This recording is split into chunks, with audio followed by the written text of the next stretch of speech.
పిఠాపురం నుంచి వచ్చేసిన మీ అందరికీ హృదయపూర్వక నమస్కారాలు. నాతో పాటు ఇక్కడ ఆశయంలో ఉన్న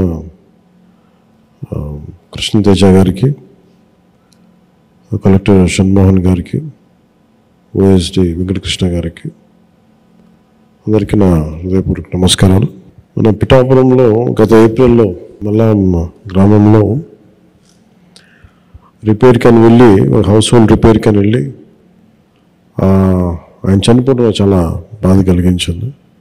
అంటే ఇలాంటి సంఘటనలు మనం జాగ్రత్తలు తీసుకోకపోతే జరుగుతూ ఉంటాయి. నేను అడిగాను అసలు ఎలా జరిగింది ఏంటి అని అడిగాను. అడిగినప్పుడు ఇంటికి ఎవరో పిలిచారు, చేస్తూ ఉంటే షార్టేజ్ జరిగింది, ఆ లీక్ వల్ల ఇట్లా అయిపోయిందని. నాకేమనిపించిందంటే బేసిక్గా నేను మీ అందరికీ ఎప్పటి నుంచో తెలుసు, బేసిక్గా శ్రామికులకి ఎవరైతే కష్టపడతారో వాళ్ళ ప్రాణాలను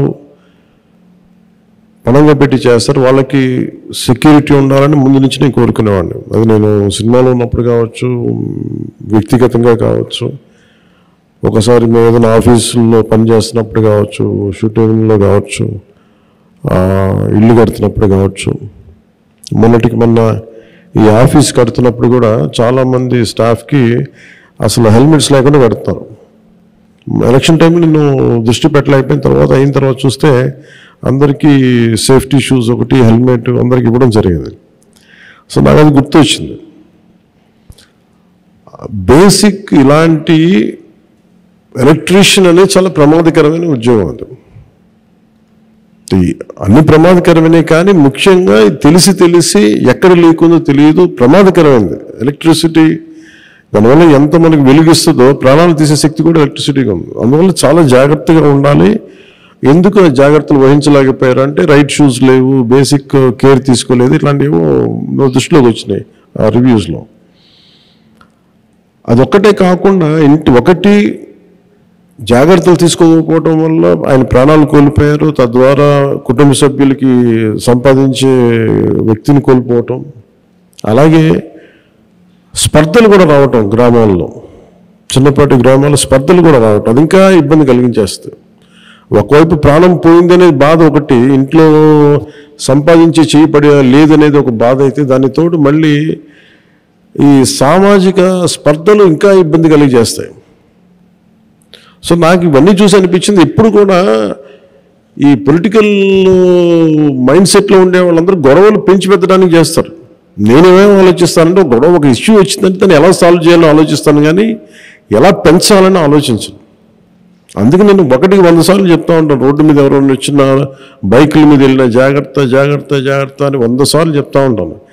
నాకు పరిధిలో ఉన్నంత వరకు మా అందరికీ కూడా అధికార యంత్రాంగం కావచ్చు, ఆఫీస్ వాళ్ళు కావచ్చు, ఎవరికైనా సరే జాగ్రత్తలు తీసుకోండి అని చెప్పి 100 సార్లు చెప్తాను, ఈవెన్ చిన్నపాటి ఫంక్షన్ చేసినా కానీ. అలాంటిది మీకు నేను ప్రాతినిధ్యం వహిస్తున్న పిఠాపురంలో జరగటం చాలా బాధ కలిగించింది.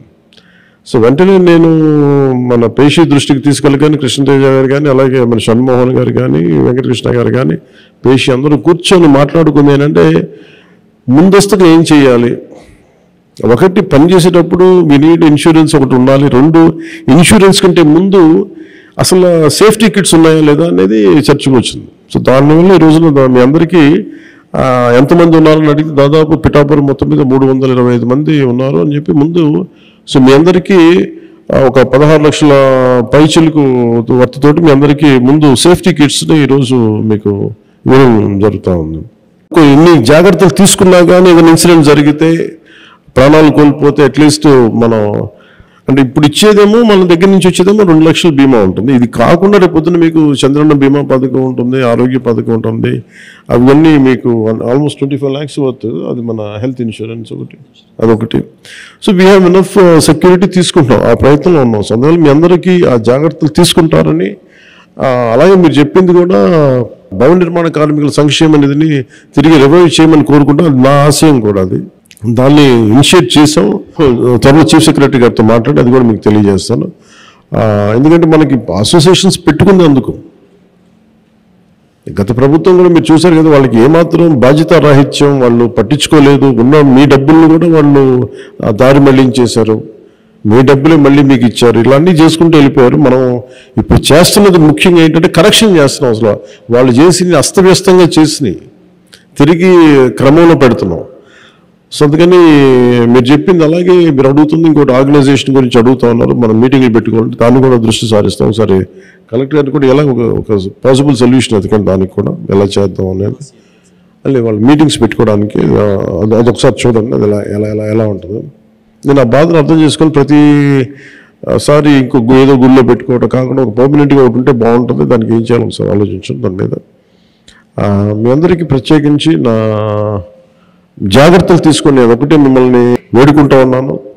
ఎందుకంటే మీ ప్రాణాలు పోతే తిరిగి రావు. అందుకని మనందరం అర్థం చేసుకొని సాధ్యమైనంత మన చేతుల్లో ఉన్నంత వరకు ఎంత జాగ్రత్తలు తీసుకోవాలి జాగ్రత్తలు తీసుకోండి. అండ్ సేఫ్టీ ఎక్విప్మెంట్ దయచేసి వాడండి.